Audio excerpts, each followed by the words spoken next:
What is good, YouTube? It's Joey, and the NFL draft is officially over, and we're coming with the NFL draft recaps and what I think, and if I think teams did good or bad. We're going division by division, and first up, we got the NFC North. Make sure to like and subscribe because we gotta recap these drafts, and then we gotta go with the season predictions, roster rankings, and any other videos that come in my mind and you guys want to see. That 200 subscribers special, man. I got to start getting on that. Draft week really delayed me for that because I had a live stream and everything, and now I have to do these draft recap videos, so I honestly don't know when that's getting done, but anyways, first, we got the Green Bay Packers analysis for every pick. And in the first round, they went Eric Stokes, cornerback, Georgia. Again, they go defense for the 9th time in 10 years, and the only time they went offense in those 10 years. It was Jordan Love. And they get another cornerback. We've been getting cornerbacks, and the hope is he's not one of our bust corners, like a Demarius Randall or someone like that, a bust corner like maybe Josh Jackson. We hope he's not, and I think he could be a very good corner because he's very fast and he's proven that he can be a lockdown corner, and in the discussion kind of slipped in the first round. I'm surprised he was not really on the radar for many teams as one of the best corners in the class. But where we were picking at 29, it was a decision between Asante Samuel and Eric Stokes, and we went Eric Stokes. So he's like the fastest corner in the draft. He had a 4.3 40-yard dash at his pro day, I believe, or like a little under that, a little under 4.3 seconds. So that is very fast. And these are unofficial times, but it's like he's very fast, and he faced a lot of the top competition in the country, and he was able to do really well limiting receivers to limited amount of yards, and he's not going to give up the deep play. That's what I'm good. That's what I love about him. He's not going to give up the Scotty Miller touchdowns like Kevin King did. He's not going to get beat by speed because he is fast. So it's like, how is he going to get beat? 29, I love this pick for the Packers. Because you watch that NFC Championship game, it's like, what happened? Oh, Tom Brady had wide receivers open and was able to hit them, and it was not really our wide receiver core's fault. So right here, we like Derek Stokes. We got him. Good pick. I'd give it an A. Hopefully Stokes can develop and be a good starter, but I think he's outside corner starter day one. Maybe it's still Kevin King, but there's a lot of battle, a lot of competition in that cornerback room, and you can never have too many corners. So him and Jair, he's the future of our position if we can't re-sign Jair. So hopefully Stokes pans out, but I like the pick. So in the second round, we go Josh Myers, a center from Ohio State. It's a need. It's something we needed. There was guys we liked that were coming off the board right before us, and it's a center. It's going to be our replacement for Corey Linsley, and again, this is significant because he can play center or guard, but assuming he does play center, we can move guys around. Like we can move Turner out the tackle. If Bakhtiari comes back, then we can move him out. But we can move Elton Jenkins, who can even play tackle, out the tackle. And then we can slide John Runyon into guard and Lucas Patrick into guard. Or even one of these guys we took in the later rounds, we can slide them in. So we have a lot of versatility on our offensive line. Myers can play in the interior, but I'm assuming he's going to play at center. It's going to be interesting to see if David Bakhtiari is going to be ready for a season for the season debut. But he should be available early. But Myers only allowed 3 sacks last year, and Ohio State University averaged 5.7 yards per rush up the middle, seventh best in FBS. The third center, Oklahoma's Creed Humphrey, was the one picked later by the Chiefs. But Josh Myers, we're really good at developing our offensive linemen. So a guy that can control the front, and he has some flaws with his technique, with his hands and letting defensive players like kind of control him at the shoulder pads. But that's a lot of coaching things, and we've been able to coach up a lot of issues with our offensive line. That's why it's always been good. So I like this pick. I mean, there were some better options, but I give it a B. Uh, I give it a B plus, A minus. At that position, it's a need, and it's always good when you can address a need. So the Packers so far having a good draft. Or actually, they had a good draft overall. It's finished.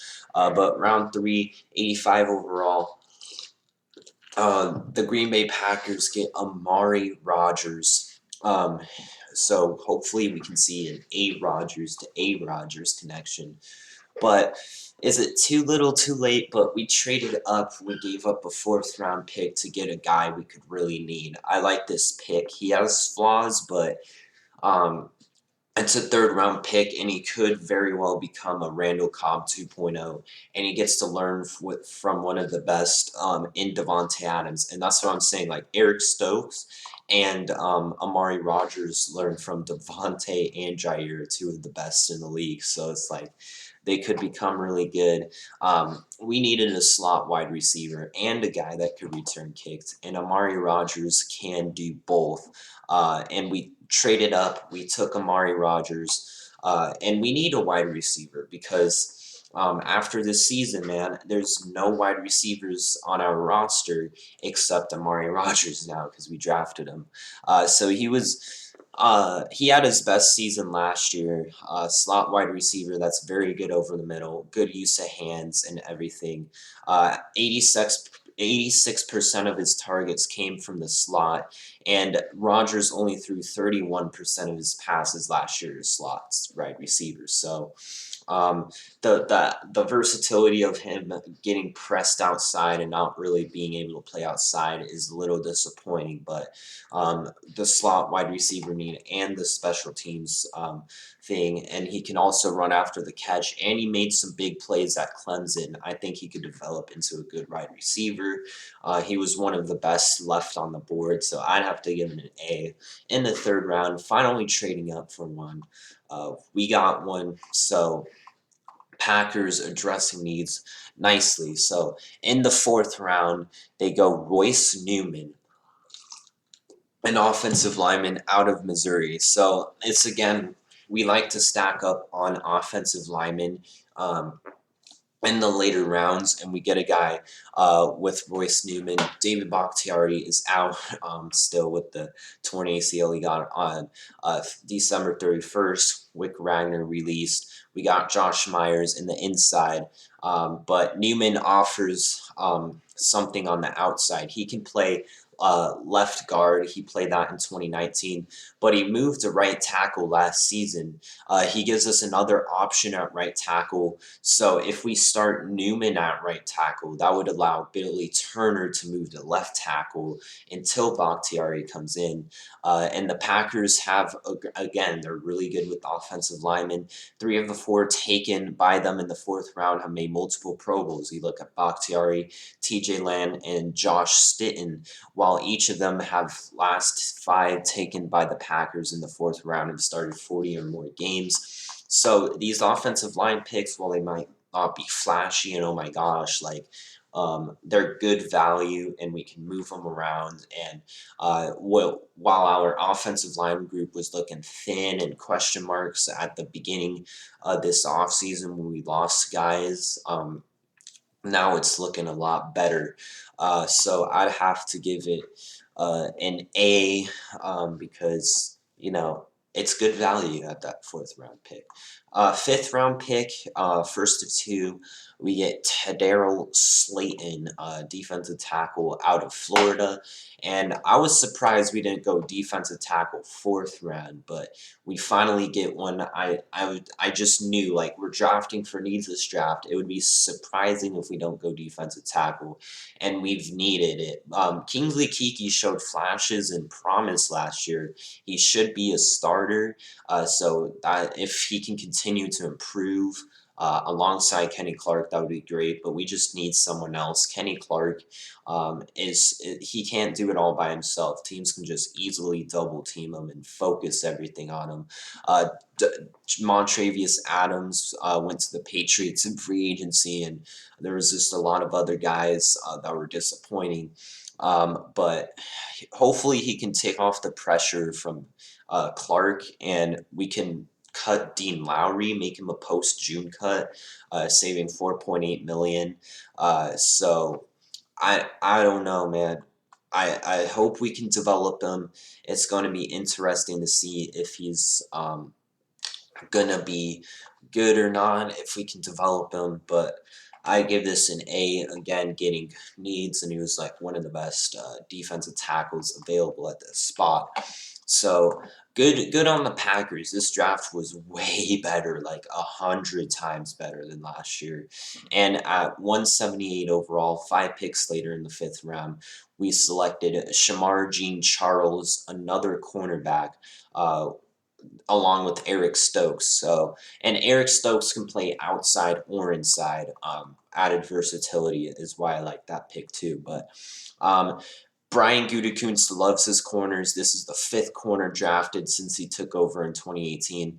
All but Kadar Holman have come in fifth round or earlier, and 3 of the 5, including first round pick Eric Stokes, have come within the first 2 rounds. The concern with Gene Charles is speed, the lack of his speed.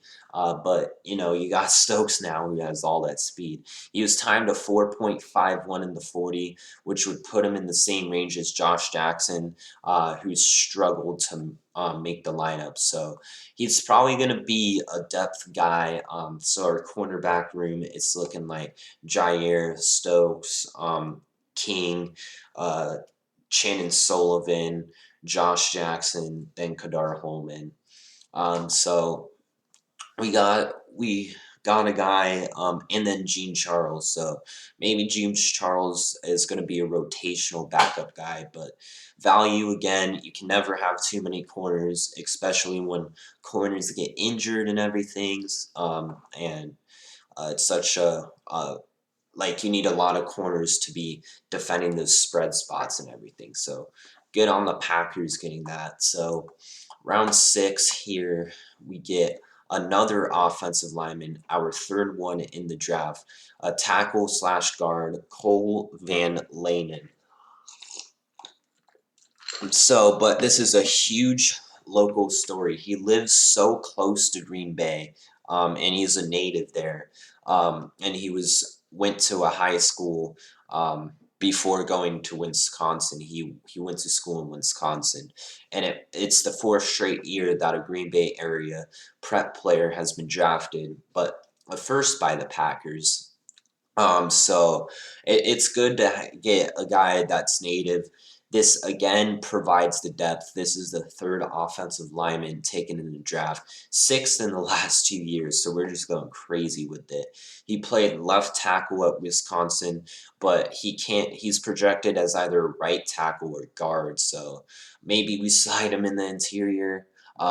Cole Van Ling and Royce Newman. It's going to be interesting, tackle or guard. But he played, or hold on, he's the first Green Bay native to be drafted since quarterback Bud Keyes of Wisconsin. So all this gives us a lot of options at offensive line, a lot of depth, which is good, a lot of guys moving around. So another good pick, because like, you can't. It's like, what about inside linebacker? Well, that's because we got Isaiah McDuffie, linebacker, Boston College. So maybe this guy's probably going to be our third option at wide receiver.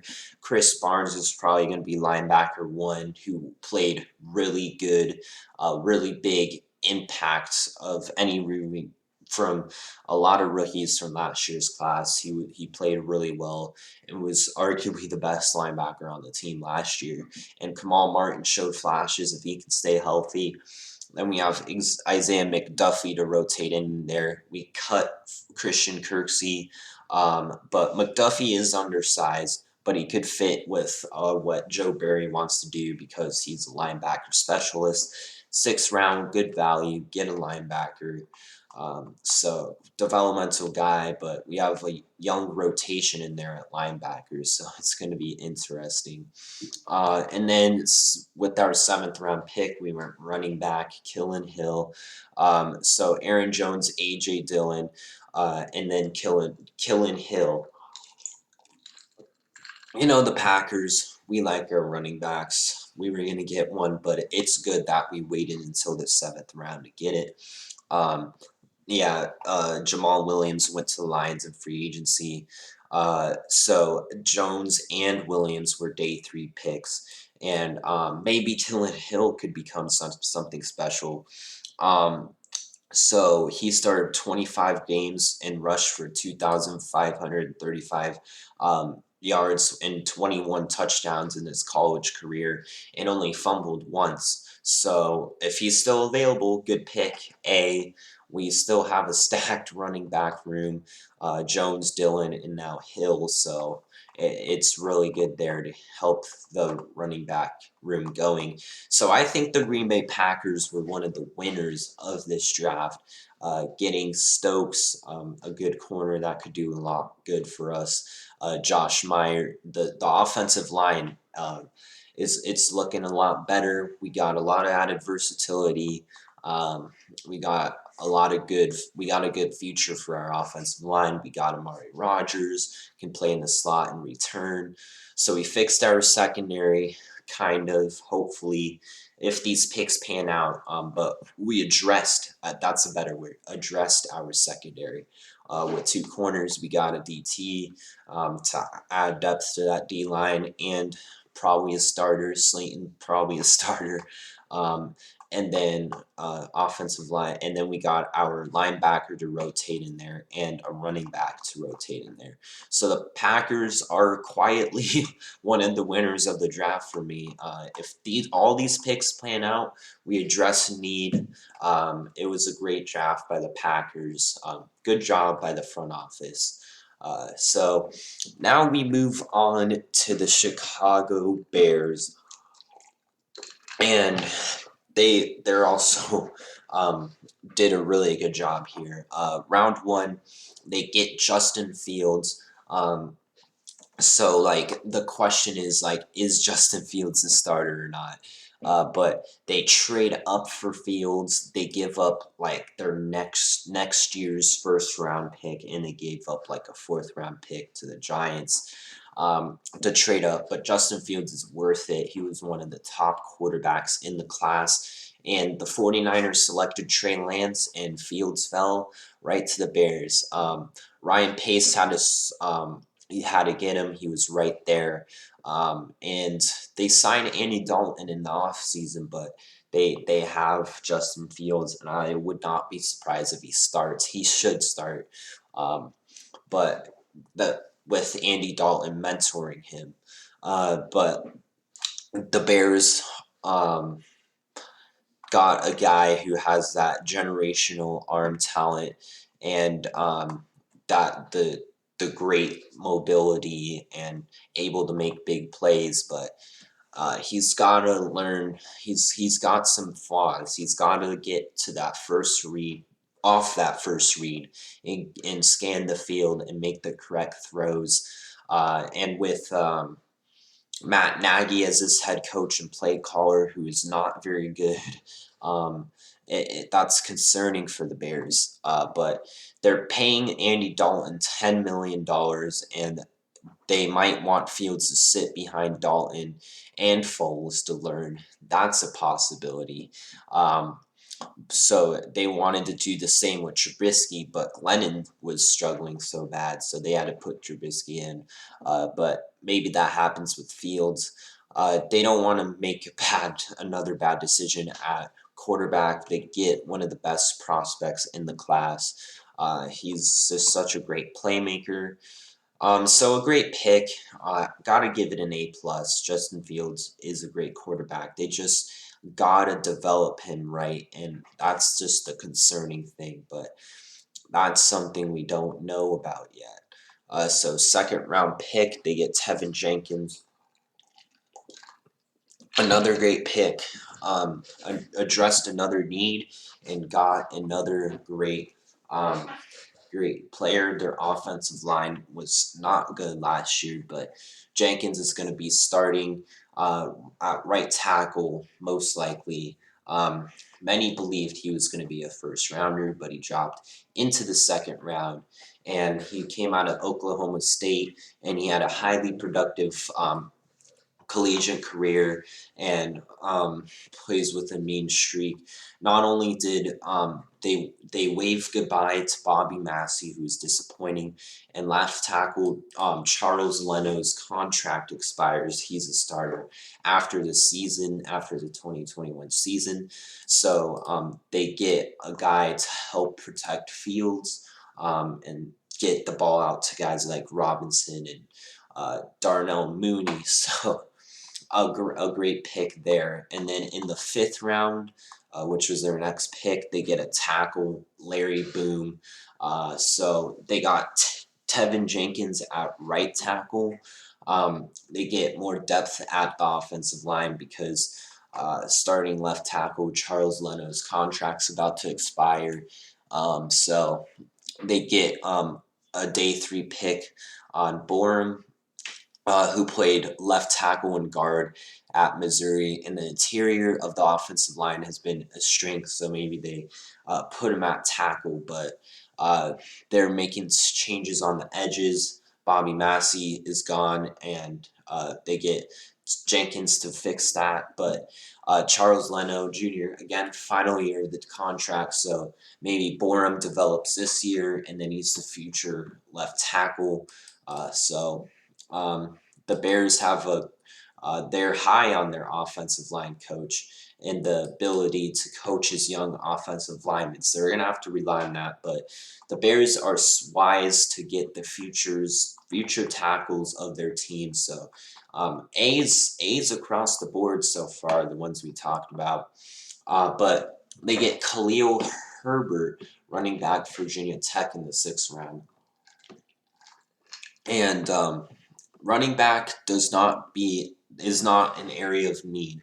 They have David Montgomery, Tariq Cohen, and they signed Damian Williams. So that this one is a head scratcher. He does do good in the return game. Best case scenario, Herbert to crack the active roster is probably because he plays on special teams.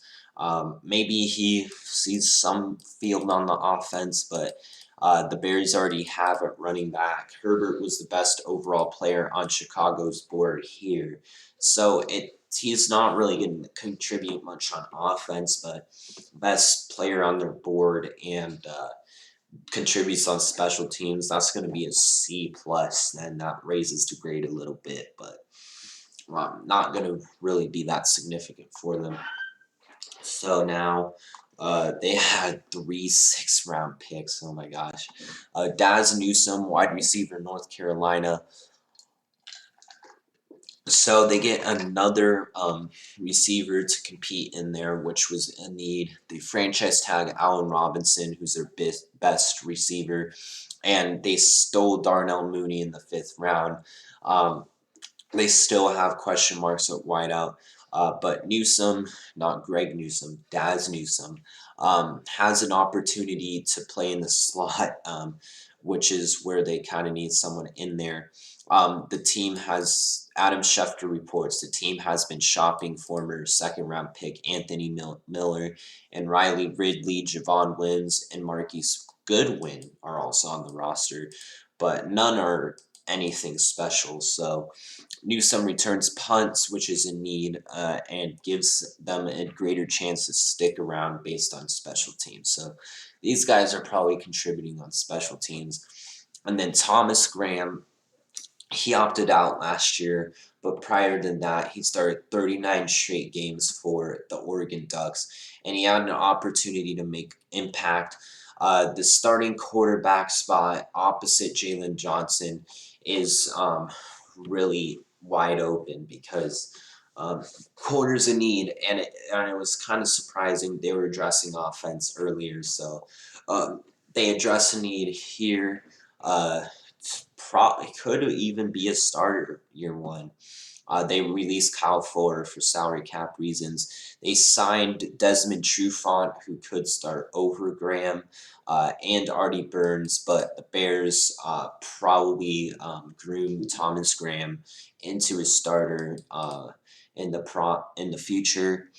But given the positional need, Graham appears to be going to a team that he's going to play for if he plays well. So their final pick, they go Kai Iris Tonga, a defensive tackle out of BYU. So they get back Eddie Goldman, who opted out last year, but they add depth at nose tackle. Tonga is big, who can eat up space in the middle.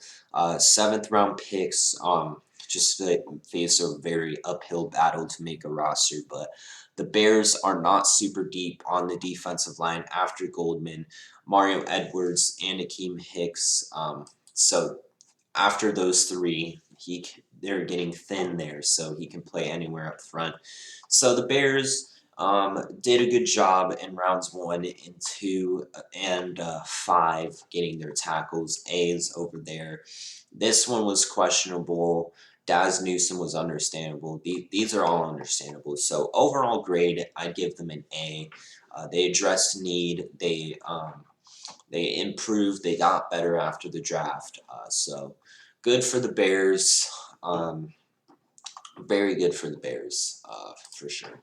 So next you have the Detroit Lions, man. And before we talk about Penei Sewell, I don't know if they just held off of wide receiver all the way until Amon-Ra St. Brown, and they're going to have to rely on him. So let's talk about Penei Sewell first. After the Bengals just ignored their needs at offensive line, the Lions passed on Devontae Smith to grab Penei Sewell, man, who is the best O-lineman in the draft. A lot of people say he's a generational talent, and it was a safe pick for Detroit, and he was regarded as one of the nation's best O-linemen and to contribute immediately. So he's going to be their franchise player, probably. Lions fans were some of them may be confused they didn't go after a wide receiver, but Sewell beefs up a strong offensive line with his unique skill set and most notably his quickness and natural blocking instinct. He only allowed pressures on 1.9% of his pass blocks in 2019 while being called for just one penalty, which was a false start. And according to ESPN stats, former Oregon quarterback Justin Herbert, because he opted out in 2020, was pressured on 24.8% of his dropbacks in 2019, which is the second lowest in the Pac-12, and the Lions front office picked him to help to keep Jared Goff protected, so give him more time to find receivers, which they kind of waited and finally took. But he's the fourth offensive lineman taken by the Lions in the first round since 2015, the most in the NFL during that span. So they like taking offensive line. He's also Detroit's second highest pick for an offensive lineman in the common era. Outside of Sewell's individual stats, Oregon was 7-3, and he was in the starting lineup 4-3 in 7 games. Missed due to an ankle injury. He wasn't just an asset in the pass game. The Ducks relied on him heavily in the run game. He Oregon rushed outside the left tackle 10.2 times a game and outside the right tackle only 5.4. That just shows you they like stretching it to Sewell's side because he's such a great blocker. So that 10.2 rushes per game ranked ninth in the FBS. So they get their franchise tackle. I think wide receiver was a much bigger need than offensive line, but you can't fault them for wanting to take Sewell because he's such a great player. So I'd give it a B. I just can't give it an A because Devontae Smith was right there and would have made Jared Goff in the passing game much better. But um, it's Sewell. It's a good pick. He's a great player. So round 2, they don't go wide receiver again, and they go defense, which needs a lot of work, a lot of work. But again, it's like so does a wide receiver, and it's now clear the directions are heading big up front. They want to get bigger and stronger. They take Penei Sewell, and then they get a defensive tackle in Ozarike in the second round, which was one of the best defensive tackles in the class. His biggest attributes is his get off and strength, and he is hungry to return to the field after opting out 2020. Uh, he logged 49 tackles in 2019 and a tackle percentage of 94.2%, which is tied third best among qualified Pac-12 defenders. So he can make an impact up front, which was a weakness for the Lions. Helps their defensive line. I'll give it a B again because they went another defensive tackle in Alim McNeil, but they just need wide receivers so bad, and they don't do it. The passing game and offense is more important in today's game, the way today's game is played, than defense is. So it's a need, but they could have done better there. So then they go Alim McNeil, another defensive tackle, getting more big up front. And what they in the third round, the Lions have not selected a defensive lineman with their 2 of their 3 first-round picks since 1992, but he's going to Detroit with strong credentials, a 2020 All-ACC selection and second-team All-AP American, which Lions hope can translate at the next level, and he feels something special is brewing, and he can't wait to get it going. But Alim McNeil is really big up front, really powerful, can do a great job stopping the run. A guy they need up front. They need to get bigger up front. But again, you take 2 of the same position. That's why I'm going to have to get it a C and be like, you got to get receiver earlier, man. And then here they don't go I mean, this makes sense. Melifanu was one of the best cornerbacks available in the third round at this spot, but it's like, hello, wide receiver. Lions fans, it's hard to pronounce his name, but he's a need filler because they get rid of Trufant. Okuda was disappointing. He had a 6'3", 205-pound corner, nearly a 42-inch vertical, and he can make up for things under the corners can't with size and athleticism. He had a 2020 third team All-ACC selection, racked up 88 career tackles in college and 19 fastest defended and 3 INTs. This selection adds depth to the position, a guy they needed. He had a good interaction with the DB coach Aubrey Pleasant and looks forward to soaking in as much knowledge from it as possible. So, um, do the Lions do good with this pick? I don't know. He's probably going to be a starter though, or at least competing for a starting spot. But they finally get wide receiver in the fourth round with the Ross St. Brown. Um, so he's the younger brother of Economia St. Brown in Green Bay, and his other brother Osiris at Stanford. Quintez Cephas, a 2025 round pick, is the only returning Lions wide receiver who had a catch for the team last season. So they got Rashad Perriman, Tyrell Williams, Khalif Raymond, and Damon Ridley this offseason. So it's like, dude, like Ross St. Brown, they're going to need to they're going to need to rely on this team greatly. Last year had 41 catches, 478 yards, 7 touchdowns, so he was good in the red zone, but he was good with his ball skills and his competitiveness. But he's probably their wide receiver core is still weak. It's still weak, but at least it's not terrible.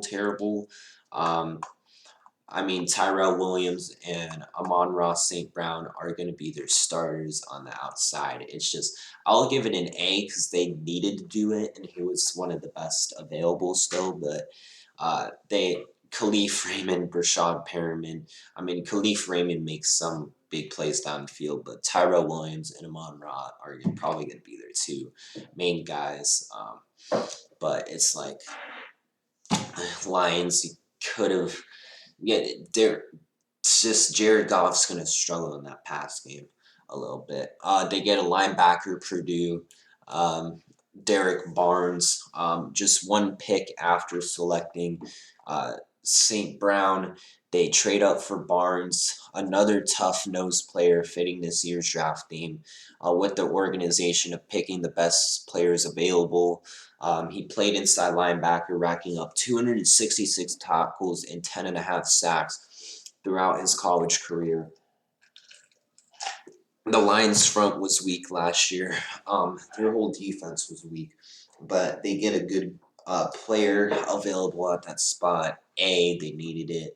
They need a guy who can rack up the tackles and is good in the open field and can get in the backfield. And Barnes could become one of those guys. And then they get Jamar Jefferson out of Oregon State, a running back. So they already have DeAndre Swift, and then they get Jamal Williams. So Jamar Jefferson is going to be like that third or fourth back, adding depth to one of the toughest positions on the field. He had good prediction vision. It was highly productive in college with 514 rushes with 2,923 yards and 27 touchdowns, and the Lions haven't had an 1,000-yard rusher since Reggie Bush in 2013. So Swift, Williams, Jamar Jefferson, they got a good running back room. But overall, the Lions, I gotta give them a B minus for their overall draft because they address needs. It makes sense. They went heavy up front, and then they dressed linebacker, cornerback. But it's just they only got one wide receiver, and it was in the later rounds, and it's like, man, oh man. I mean, that's not good for Jared Goff. But Penei Sewell and getting those guys up front was nice for them. So the Vikings, we got third overall pick. They went Christian Darrisaw out of Virginia Tech, and they traded down for this. So this was an absolute steal, one of the best picks in the draft. Um, Definitely an A.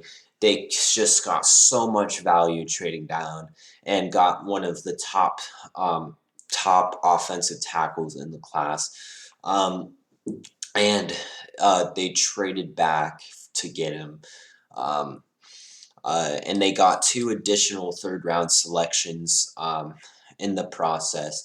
And they needed this. This was a need on the offensive line, and this was great value. He's athletically gifted, and he's one of the best tackles with the size and strength they needed to aid their issues in pass protection.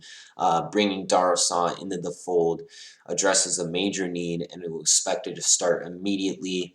And perhaps their franchise left tackle, after losing a left tackle, they upgrade there. Um, Very good, and left tackle is probably the most important position on an offensive line. Um, so so they now have an opening at left guard. Vikings offensive line is set, but they have some holes like center. They got um, Mason Cole, who's not that good, um, but they can get to Darsaw's strengths and pass protection. Only 3 pressures allowed, 1 sack on 264 pass blocking snaps in 2020. They knowing they not only have a stout run blocker but a left tackle uh, capable of protecting Cousins' blind side, which is very good for any quarterback. So he should be a sure thing at left tackle. They keep Brian O'Neill at right guard with Garrett Bradbury at center.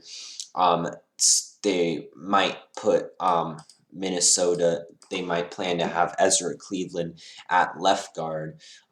If it's on the right side, 9 games he started, or moving him back to left guard where he trained with the second team during camp. So maybe they have Bradbury at right guard and Cleveland at left guard. Or no, Bradbury is at center, and then Cleveland, where is he going to go at guard? But very good pick for them. They traded back and still got a guy they liked. So franchise left tackle who's going to play for him for the next decade, or who might play for them in the next decade, assuming if they resign him. But for these next few years, he's going to be really good for them, able to protect uh, Kirk Cousins very well. So gotta give that an A plus. Home run pick. But third round, they don't have a pick in the second round. In the third round, they get Kellen Mond. Interesting pick here. So they have a plan to succeed Kirk Cousins. Kirk Cousins is getting old, and he's been good, but he hasn't been, that quarterback that could get him over the hump and kind of get him into the playoffs and win some playoff games. I mean, he only won 1 playoff game in his tenure in Minnesota. Um, and he fell to the third round, and after Mac Jones, he was probably the next best player. He's a developmental guy in the third round. They decide to go Kellen Mond. He was named the MVP of the Senior Bowl and was a 4-year starter at Texas A&M and left an all-time career leader in total offense, passing yards, passing TDs, completions, and attempts. Minnesota is an ideal fit for a developmental prospect who needs time to learn, and now it's an NFL offense similar to the path he took at Texas A&M. And after 3 seasons and 2 different coaches, moving from an air raid attack under Kevin Sumlin to a pro-style offense, he got everything finally came together for him in 2020. His accuracy, which still needs work, improved year to year, and he was consistent with the good decision-making. A year or 2 learning under Cousins could lead Mond to becoming the Vikings' next quarterback, should Minnesota let Cousins play out the remainder of his contract extension, which comes with a $45 million cap hit in 2022. But there's no downside for the Vikings with taking Filer on a mid-round quarterback. If Cousins ends up playing at an MVP level or leading Minnesota deep into the playoffs next year, they could extend him and keep Mond in the fold or trade him later. But Teams are always in need of quarterbacks. At best, Mond is the Vikings' next franchise quarterback. At worst, they can trade him if the team decides they want to hang on to Cousins beyond 2022. So they had a lot more needs. There was guys still available. Maybe they just thought they couldn't pass on Mond, but I'm going to give it a C. I mean, you could have just waited to get quarterback. Because there's a lot more concerns at quarterback unless Cousins gets hurt. But they had how many third round picks did they have? They had one, two, three, four. Oh my gosh. So they got Chaz Surratt, an inside linebacker from North Carolina. Um, so Surratt, who switched from quarterback to linebacker, was the runner-up for ACC Defensive Player of the Year in his first season on defense, and is the modern type NFL prototype linebacker. Now their future at linebacker. His instincts impressed the Vikings so much with his ability to cover, run, and tackle that they made him the highest draft player at the position since Eric Kendricks in 2015. They let Eric Wilson go in free agency. He's most likely a candidate to start at weak side linebacker next to Kendricks and Anthony Barr. He played inside at UNC but demonstrated the speed and blitz ability to be effective on the outside. I'd give it a B minus again. Like they were okay at inside linebacker. Cornerback were bigger needs. Free safety was bigger needs. Edge rush is a bigger need. Still, probably guard was a bigger need. But they decided to go Surratt. So. Then they go Wyatt Davis, a guard. So, along with getting Cleveland, they get Wyatt Davis to slide in at guard. Very good pick for the Vikings here. Um, from the mission was accomplished to get Christian Darrisaw and Wyatt Davis to fill in those offensive line needs. Interior pass protection was an issue last season with 20 of the 39 sacks allowed coming through the middle of the offensive line. The Vikings made a conscious effort to add more size around center Garrett Bradbury with the guards they brought in this offseason from Mason Cole to Davis. The former Buckeye played his career at right guard, but says he's comfortable moving spots if Minnesota wants to keep Ezra Cleveland there and try Davis out left guard. Either way, the offensive line appears to be set headed into the offseason training with an answer at all five positions. So, they got it. He's probably going to be a starter at guard. So the Vikings, who offensive line was a concern coming into the draft, they address it here. Future at guard. And number 90th overall, they get Patrick Jones, a defensive end, who's probably going to be their future at defensive end. So, Danielle Hunter and DJ Wanum, the new Vikings third round pick, Jones have in common. All three defensive ends fit the same athletic profile.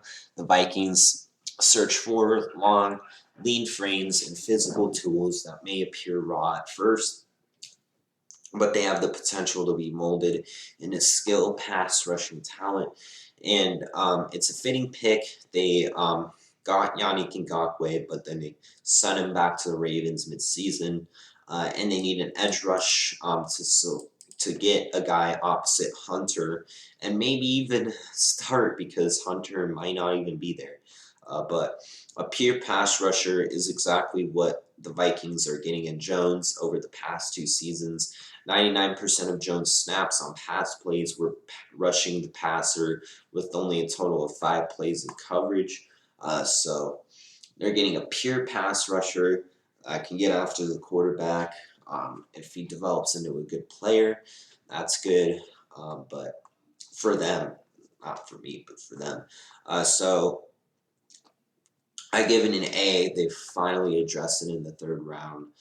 So good on them. So they had a lot of mid-round picks. So where was I here? All right, so they go Kenny Nagwoon, a running back slash returner. This early in the fourth round, it's pretty interesting, but they had kicking issues. Weren't the only problem on special teams. They ranked last in yards per punt return, so they're hoping Nagwoon can fix that. He has elite athletic traits that made him an intriguing pick for the Vikings in the fourth round after he ran a 4.32 40-yard dash, ranks in the 98th percentile, ranks 7 in the nation in kickoff return average with 5 returns of 30 or more yards, including 2 that went 65 or longer. And last year's fifth round pick, KJ Osborne, really struggled last year, so it's clear the Vikings wanted to upgrade. And got a guy in Nagwu who averaged 5.6 yards per carry in 2020 and provides depth at backup along with that duo behind Dalvin Cook and Alexander Madison. So it's a good pick, but it's a little bit early for me. You know, at round 4, if it was like in round 6 or 5 or 7, then this would have made sense. But it's a good pick. I'll give it a B. Addresses the name. So Cameron Bynum, safety.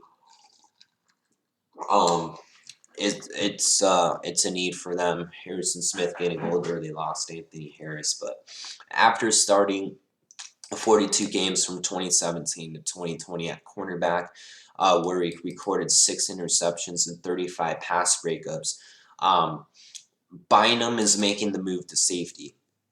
He was a standout at Cal and said every team he met with during the draft process asked about him moving to another position. So this isn't surprising. His speed, 4.58 second 40-yard dash, is a bit of concern, as is the ceiling of his athletic ability.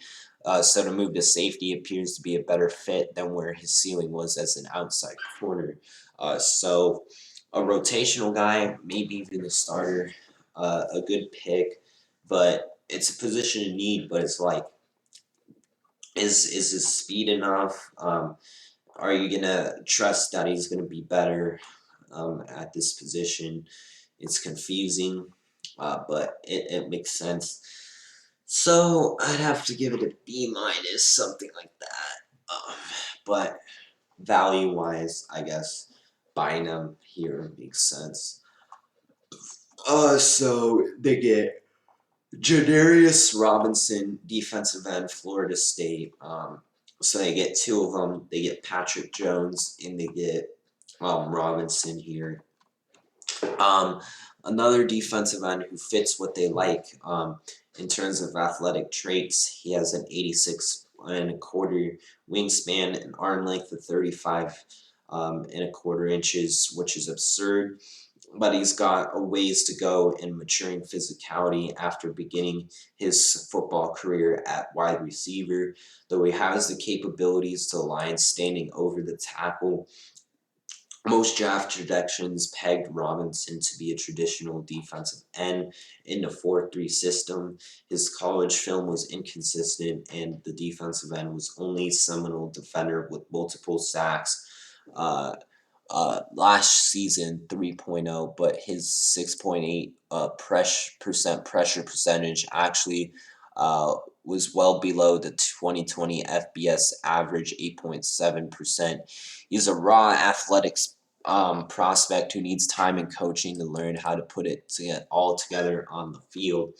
And this is in the 4th round. So I'd give it like a C. It's a position in need. It makes sense to put him behind Patrick Jones and Daniel Hunter, but it's like, can he put it all together? It looks like a bust prospect, these raw prospects that kind of like, but it's all about the development right now. But in the round 5, they get Amir Smith-Matsett, a wide receiver out of Iowa, which is interesting. They have Adam Thielen and Justin Jefferson, but the Vikings found Stephon Diggs in the 5th round, so Maybe Smith Marset will be the next receiver steal from day 3 from the Vikings. They need a wide receiver 3 and a vertical threat, and that's what they believe they're getting from Smith Marset. His top end speed brings an important element to the passing game behind Justin Jefferson and Adam Thielen. He needs to improve his route running and be better in press coverage, but his body control and ability, the run after the catch are strong. He could also compete to become a kick returner after averaging 29.6 yards per return. So Smith Marset says he feels like he is the best player in the draft when it comes to his return abilities, and believes he could compete to return punts as well. So I'm giving an A. Good value for them. They need someone like him in this offense. If he could develop, could be a good player. Um, so then they take Zach Davison, a tight end out of Missouri State. The Vikings do not know how to use their tight ends, but he might possess the most interesting story of any Vikings draft pick. He was recruited as a punter, Division II product, and didn't become an NFL tight end prospect until late in his career. In a short period of time, he developed into a downfield threat for the Mules and demonstrated his run after the catch ability during a breakout campaign in 2019, where he got 894 receiving yards and 15 touchdowns. He's not a polished blocker, but gives the Vikings depth that tight end after Kyle Rudolph leaves and left Irv Smith Jr., Tyler Conklin, and Brandon Dillon at the position. So it sounds like the Vikings got an intriguing raw athlete in the 5th round. So I'd have to give it an A, but they don't know how to use their tight ends, but they needed it. And Zach Davison, he needs to stay consistent after his breakout year. They like his run after the catch ability in the passing game. He's not a polished blocker, but they got other tight ends in there. So 6th round pick. I get Jalen Twyman, a DT out of Pittsburgh, which is interesting because they're good at DT, but this is definitely a depth pick. He opted out last year. He became the first interior defensive lineman to lead Pittsburgh in sacks, 10.5 in 2019 since Aaron Donald 6 years prior. So he's an undersized DT who best fits in probably playing a 3 technique in a rotational capacity, which is probably what he's going to do with the Vikings. And they need pass rush help since the start of free agency, and adding 2 D ends earlier in the rounds, they spent their final selection, a player who fits well in their one gap system. So overall, a great draft for the Vikings. A couple of interesting picks, but they got better on the offensive line, but and on defense they did get better. So I'm going to give them a B plus, A minus. Like a couple of these guys, like Janarius Robinson, Cameron Bynum, and Nagunu. I mean, they make sense, but it's like, are they gonna work out? But that's basically it for this video. The NFC North actually did pretty well with all their draft picks. Some interesting ones, but teams got better. Teams addressed needs, and teams made picks that make sense. Well, let me know what you guys think down in the comments section below. Like and subscribe. We're going to try to cover all these positions, but these videos take long time. Let me know if you guys keep want to see more of these. But thank you so much for watching. See you in the next one. Peace out.